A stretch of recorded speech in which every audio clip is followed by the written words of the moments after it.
Martial Peak 3247. Jika kamu berani mendekat lagi, aku akan membunuhmu tanpa ampun.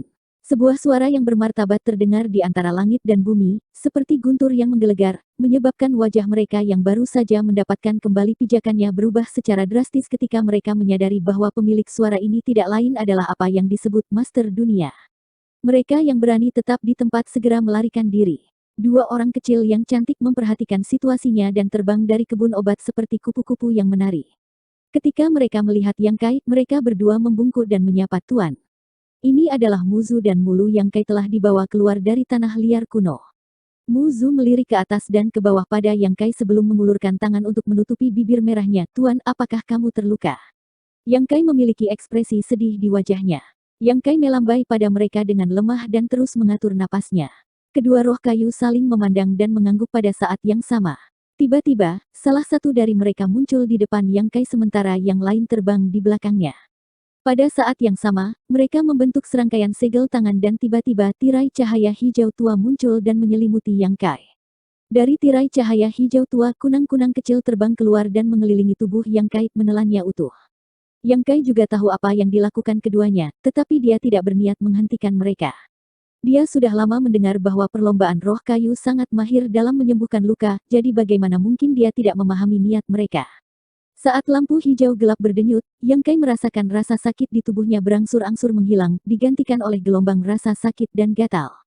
Tubuhnya secara bertahap memulihkan kekuatannya, dan bahkan jiwanya, yang tidak dapat dia kondensasi, mulai pulih dengan cepat.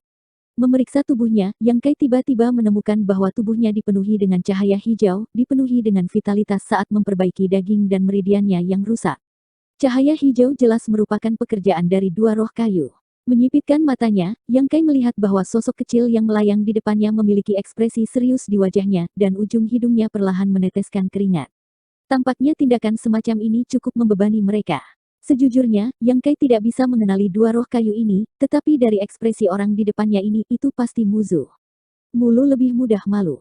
Seolah merasakan mata-mata Yang Kai, Muzu tersenyum padanya. Yang Kai diam-diam menutup matanya. Dengan dua roh kayu membantunya dalam menyembuhkan luka-lukanya, dia juga santai. Dalam waktu kurang dari 1 jam ketika Yang Kai membuka matanya lagi, dia benar-benar pulih. Muzu dan Mulu jelas juga memperhatikan ini dan berhenti secara bersamaan. Tirai cahaya hijau gelap yang mengelilingi Yang Kai tiba-tiba menghilang, bersama dengan lampu hijau. Terima kasih, Yang Kai berterima kasih. Muzu mengerutkan bibirnya, Tuan terlalu sopan. Yang Kai berdiri dan menyapu Divin Sensei-nya melintasi kebun herbal, alisnya sedikit berkerut. Meskipun dia telah menanam banyak bunga dan rumput roh di kebun herbal ini, Yang Kai tidak pernah merawatnya dengan hati-hati karena ada pohon abadi di sini dan vitalitas pohon abadi tidak terbatas. Ditambah dengan tanah yang berat dan earth vein beds di kebun herbal, apapun yang dia tanam di sini tidak akan layu. Namun, pada saat ini, kebun herbal besar telah diatur dengan rapi dan teratur. Berbagai tanaman obat tertata rapi, dan beberapa tanaman yang lebih pendek sudah berbuah. Buah-buahan ini berwarna biru, hijau, dan merah, membuatnya terlihat sangat menyenangkan. Yang Kai yakin bahwa ini semua berkat dua roh kayu, karena ketika dia menanam tumbuhan di masa lalu, dia dengan santai mengaturnya, jadi bagaimana dia bisa merencanakan dengan sangat hati-hati.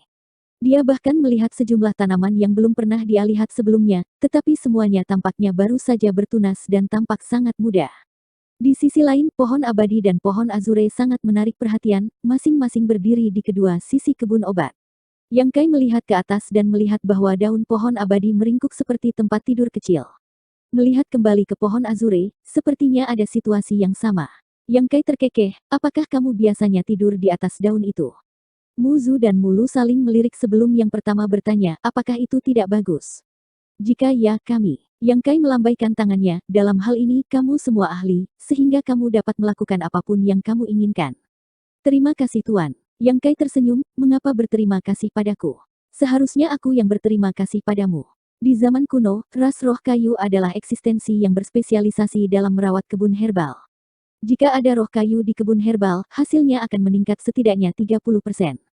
Yang Kai tidak berharap ras roh kayu memaksa dua klan untuk memberikannya kepadanya. Dari sini, dapat dilihat betapa menariknya tanaman langka ini bagi ras roh kayu. Muzu dan Mulu awalnya tidak mau berpisah dari klan mereka, tetapi setelah datang ke kebun obat ini, mereka mengerti mengapa patriark mereka bersikeras melakukannya. Ada desas-desus bahwa pohon abadi tidak tertandingi di dunia ini, serta pohon azure. Ini semua adalah keberadaan yang hanya bisa dilihat dalam catatan kuno, tapi siapa sangka mereka semua akan berkumpul di kebun obat kecil ini. Pada hari mereka memasuki taman obat ini, kedua roh kayu itu tertegun sejenak sebelum memahami niat patriark. Kedua harta tertinggi ini hanya bisa dijaga dengan hati-hati oleh ras roh kayu, dan dengan merawatnya, Muzu dan Mulu juga bisa sangat dihargai. Ini terkait dengan metode kultivasi khusus dari ras roh kayu, jadi itu bukan sesuatu yang bisa dikatakan orang luar. Muzu menggigit bibirnya dengan ringan dan berkata dengan agak gugup, "Tuan, kami memberanikan diri untuk menanam beberapa hal di sini." Saya melihatnya. Yang Kai sudah lama menemukan bahwa ada banyak kecambah yang baru saja keluar dari tanah di taman obat ini. Meskipun dia tidak tahu apa itu, karena mereka ditanam di sini, itu pasti obat roh yang langka. Karena mereka bersedia menanamnya, Yang Kai secara alami tidak akan menghentikan mereka. Bagaimanapun, begitu mereka dewasa, dialah yang akan diuntungkan. Melihat Yang Kai tidak berniat keberatan, Muzu tidak bisa menahan perasaan lega. Setiap roh kayu telah mengumpulkan banyak benih aneh dan menanamnya di kebun obat, yang semuanya adalah koleksi pribadinya dan Mulu. Jika Yang Kai keberatan, bahkan jika mereka tidak tahan berpisah dengan mereka, mereka harus melenyapkan mereka. Untungnya, Yang Kai tidak berniat keberatan. Kamu bisa menanam apa saja yang kamu mau, tidak perlu memberitahuku. Karena kebun obat telah diserahkan kepada kamu, kamu dapat membuat keputusan di sini. Petik 2. Terima kasih, tuanku, Muzu tersenyum agak ragu-ragu. Jika kamu memiliki sesuatu untuk dikatakan, katakan saja. Tidak perlu ragu-ragu. Muzu melirik Mulu dan mendorongnya. Mulu tersipu dan berkata dengan ragu, "Tuan, bisakah kamu sedikit memperluas taman obat?" Tempatnya agak kecil. Kebun obat itu tidak kecil. Banyak ramuan yang telah dikumpulkan Yang Kai selama bertahun-tahun telah ditanam di sini, jadi bagaimana mungkin itu kecil? Namun, untuk roh kayu, itu masih cukup kecil. Apakah itu Muzu atau Mulu, kebun herbal semacam ini bisa dirawat oleh satu orang, membuatnya terasa agak sulit untuk digunakan. Tentu saja bisa diperluas. Seberapa besar yang kamu inginkan? Yang Kai tersenyum padanya. Mulu berpikir sejenak sebelum bertanya, "Ganda, ada permintaan lain?" Mulu menundukkan kepalanya dan berkata, "Jika Tuan dapat menemukan lebih banyak benih untuk kita, itu akan menjadi yang terbaik." Tidak masalah. Sekarang istana surga tinggi begitu kuat, mengumpulkan beberapa benih secara alami tidak menjadi masalah. Ini adalah satu-satunya permintaan dua roh kayu, dan setelah membuat permintaan ini, wajah mereka dipenuhi dengan kepuasan saat mereka dengan antusias mengundang Yang Kai untuk melihat ke kebun obat. Bukannya mereka ingin mengambil kredit, tetapi mereka ingin memamerkan prestasi mereka. Yang Kai tidak menolak dan segera mulai berjalan-jalan di sekitar kebun herbal dengan dua roh kayu, satu di kiri dan satu di kanan, sesekali menjelaskan beberapa hal kepadanya, memungkinkan Yang Kai mendapatkan wawasan. Harus dikatakan bahwa pemahaman Wood Spirit Rache tentang bunga dan tanaman ini tidak ada bandingannya dengan orang lain.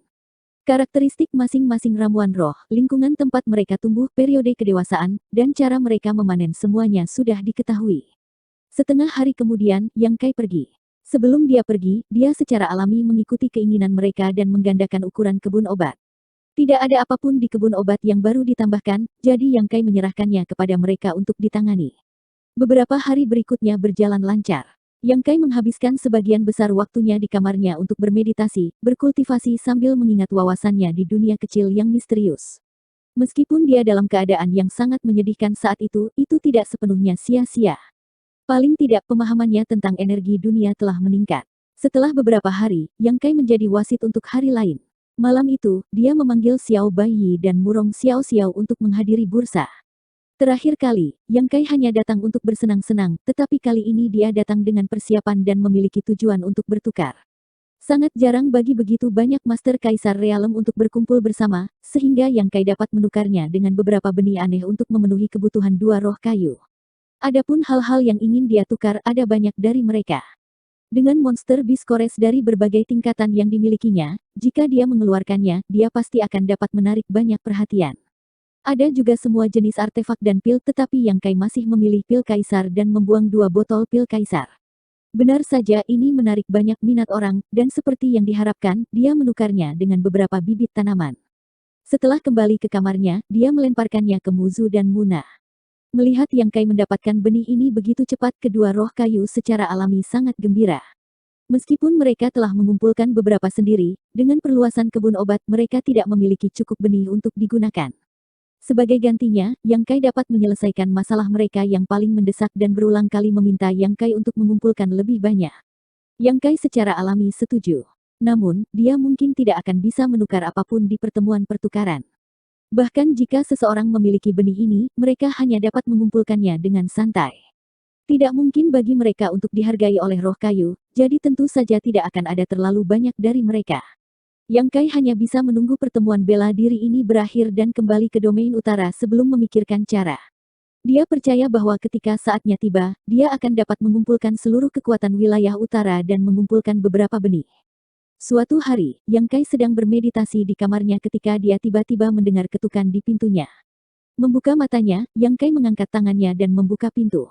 Seorang wanita berpakaian seperti pelayan berdiri di luar dan membungkuk, "Penatua Yang, seseorang ingin bertemu denganmu."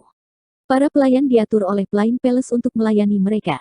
Master Realem Kaisar tidak perlu dilayani oleh mereka, mereka hanya menjalankan tugas. Siapa ini? Yang Kai merasa itu agak aneh. Karena itu adalah permintaan penonton, statusnya pasti lebih rendah dari miliknya. Yang Kai tidak bisa memikirkan siapapun yang akan meminta untuk bertemu dengannya saat ini. Itu seorang wanita. Dia berkata dia ada di sini untuk berterima kasih kepada Penatua Yang karena telah menyelamatkan hidupnya. Namanya sepertinya, Yu Zuo.